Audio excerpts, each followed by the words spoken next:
So for today's video, we are going to do a quick little brand review, which will be the last video for a couple of weeks since the 1st of June. I will be starting with the Puzzle Olympics, and for next week's video, I will do the haul for April and May, as I didn't get to it because of that big 8,000 piece puzzle.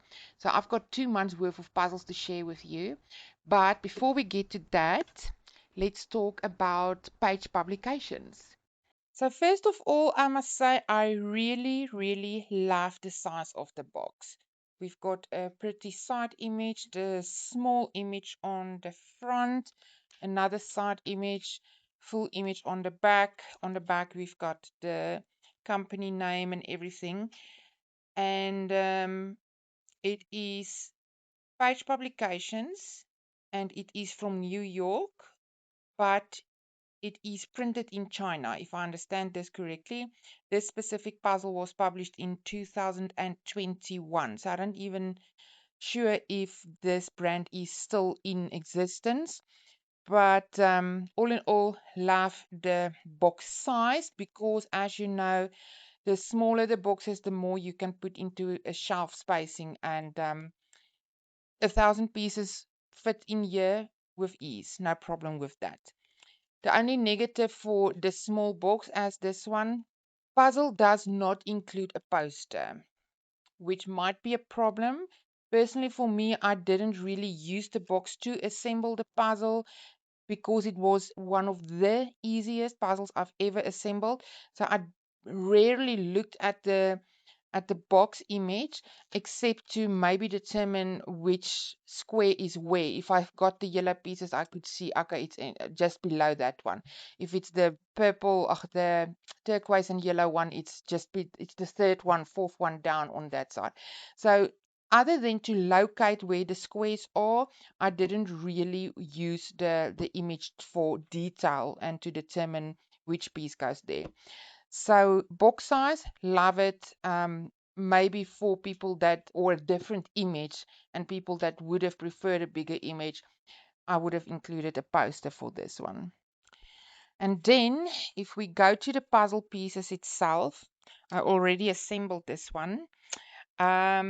The pieces are really thin, and I will include a close-up of the thinness of the pieces.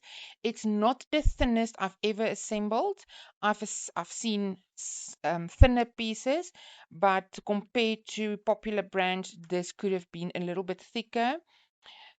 All in all, that did not influence my enjoyment of the puzzle. The thickness rarely bothers me unless it's like paper thin and it bends very easily.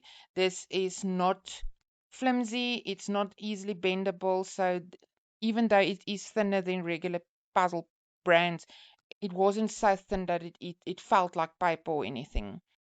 And then the other thing that really bothered me more than the thickness of the pieces is the looser fit, and I will take 2 pieces here and I will again insert a close up so that you can see you can pull these away from each other and push them back together without any trouble. So there is nothing that keeps these pieces together if you want to move them. So very loose fit, and that bothered me a little, especially on the edge. So as long as I did the edge, it broke fairly frequently, and I had to push the pieces back together often. But once the puzzles started getting together and there was a couple of pieces around them that hold them together, the hold was a little bit better. But all in all, I think that's the thing that bothered me the most about this puzzle brand is the loose fit of the pieces. There wasn't a secure fit where you can put two pieces together, they just pulled apart. Print of the pieces, again, I will insert close-ups of the image. Print quality is absolutely gorgeous.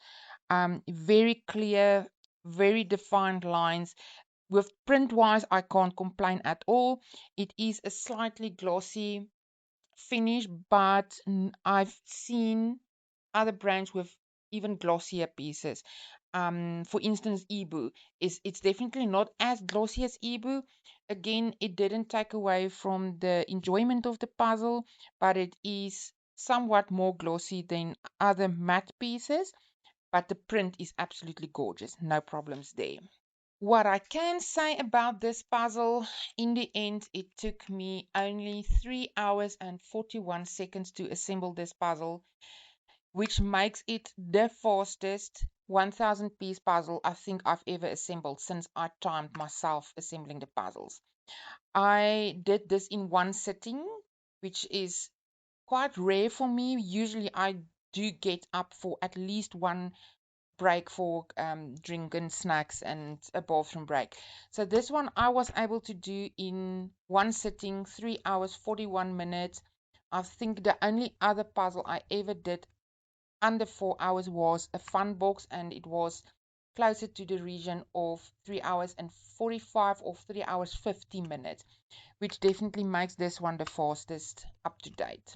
So all in all, despite the negatives of the brand, I really truly enjoyed the process of assembling this puzzle. The image was easy to assemble. It was easy to do all the different sections.